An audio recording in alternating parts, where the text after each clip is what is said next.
मेरे माता पिता ने बड़ी चाव से मेरा नाम एस्तर रखा था, लेकिन वो ये नहीं जानते थे कि बाइबल की एस्तर मेरी तरह काली नहीं बल्कि एक खूबसूरत रानी थी। उसे हजारों महिलाओं में से उसकी खूबसूरती की वजह से चुना गया था। अपने काले रंग की वजह से मुझे लोग काली एस्तर के नाम से बुलाते थे। बचपन में बहुत रोया करती थी जब लोग मुझे काली एस्तर कहकर पुकारते थे, लेकिन वक्त के साथ मैंने भी अपने इस नाम को स्वीकार कर लिया।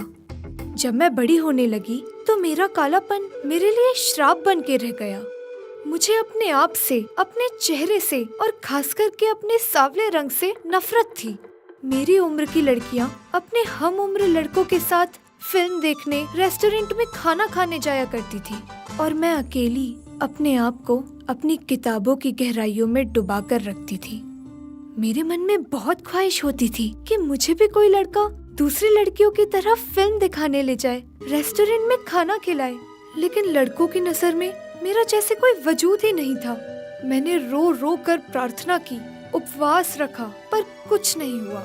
मैं हर तरह की गोरेपन की क्रीम को आजमा चुकी थी, न जाने कितने नुस्खे अपना चुकी थी, लेकिन मेरे काले रंग ने मुझे अलविदा नहीं कहा। और एक दिन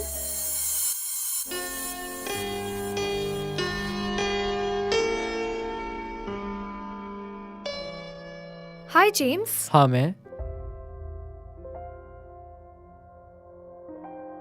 एक्चुअली मुझे तुमसे एक ज़रूरी काम था। हाँ बोलो। मैं तुम्हारे क्लास में पढ़ता हूँ। मुझे पता है, क्या चाहिए? थोड़ी सी मदद।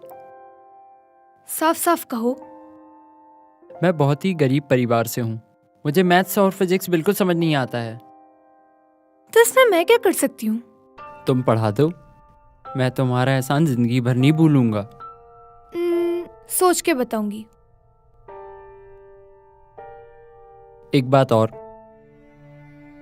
मेरे पास पैसे नहीं है तुम्हें देने के लिए। प्लीज़ फ्री में पढ़ा दो। मैं तुम्हारे लिए प्रार्थना करूंगा, और अगर तुमको बाइबल समझ नहीं आती तो मैं तुम्हारे साथ बाइबल स्टडी कर सकता हूँ। कहा ना, मैं तुम्हें सोच के बताऊंगी। मेरी पहले कभी जेम्स से बात नहीं हुई थी, लेकिन वह पहला इंसान था जिसने मुझे काली एस्तर की बजाय सिर्फ एस्तर से संबोधित किया। मेरी जिंदगी में घोड़े पर सवार राजकुमार तो नहीं आया, लेकिन पढ़ाई में निकम्मा जेम्स जरूर आ गया। मैंने उसे पढ़ाना शुरू कर दिया। मैं उसे मैथ्स और फिजिक्स पढ़ाती, वो मुझे बाइबल समझाता। सब ठीक चल रहा था, लेकिन एक बात मुझे अंदर ही अंदर खाए जा रही थी। इसे मेरा कालापन नहीं दिखता क्या? एक दिन मैंने हिम्मत जुटाई और जेम्स से पूछा,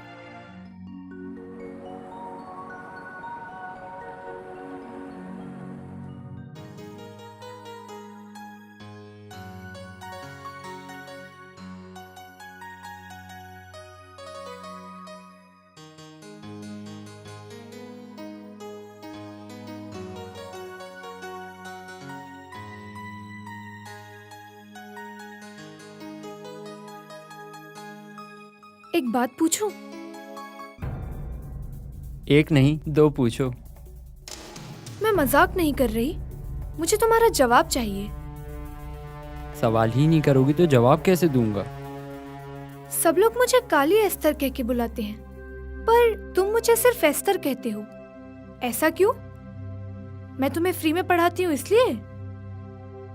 लोग तुम्हें क्या कहकर बुलाते हैं या तुम्हारे बारे में क्या सोचते हैं, इससे मुझे कोई लेना देना नहीं है। मुझे और तुम्हें बनाने वाला परमेश्वर है। वो तुम्हारे बारे में क्या सोचता है उसकी परवाह है मुझे। क्या सोचता है परमेश्वर मेरे बारे में?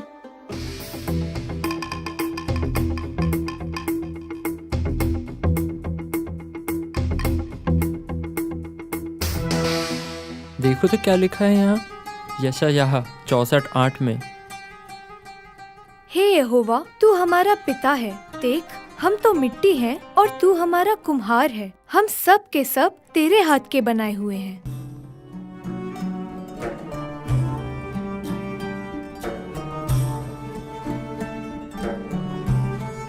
यशायाह 49:16 में लिखा है, देख, मैंने तेरा चित्र अपनी हथेलियों पर खोद कर बनाया है।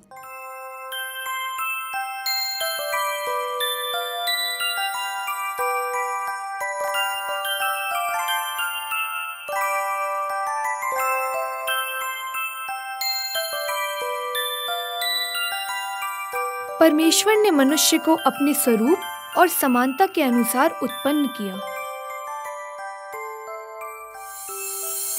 उस दिन मेरी आत्मिक आंखें खुल गई। मैंने अपने आप को आईने में देखा। मेरे दिमाग में रह रहकर प्रभु का वचन गूंज रहा था कि परमेश्वर ने मेरी रचना अपने स्वरूप और समानता में की है। जब मेरा स्वरूप ईश्वर के द्वारा निर्मित है तो मैं बदसूरत कैसे हो सकती हूँ? अलग अलग देशों के लोगों को परमेश्वर पिता ने अलग अलग रूप दिया है। किसी का रंग गोरा है तो किसी का काला।